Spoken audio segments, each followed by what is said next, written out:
xiên sông tuy lệ ngà hồ lệ thinh lệ của in dòng dù nê và thiêu xem hôn sâu xem dòng mi hiểm tiền sông và chơi chịu kê ba cái thật thì na ăn lâu vì ye ye dung lệ nói ya coi yên tin in ấy về về áp thật thì nó go hong in hong su hen amin lâu vì thắng cả in hong hen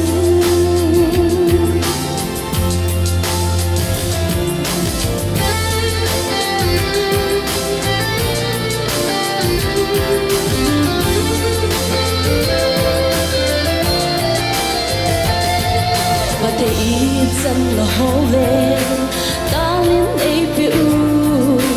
ba cái na to na adin mangute ama dia gaso do dingin so pinang leke ngan siêu về ba cái thật thế na alo pi ye ye sung lệ no ya con in ni tin nei về về áp thật thế na go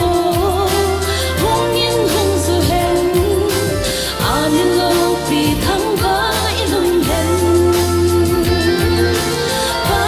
cái thật thế na alo pi ye ye sung lệ no ya con in ni tin nei về về áp thật thế na go hong in hong su hen amin lo pi thăng ga in hong hen amin lo pi thăng ga in hong hen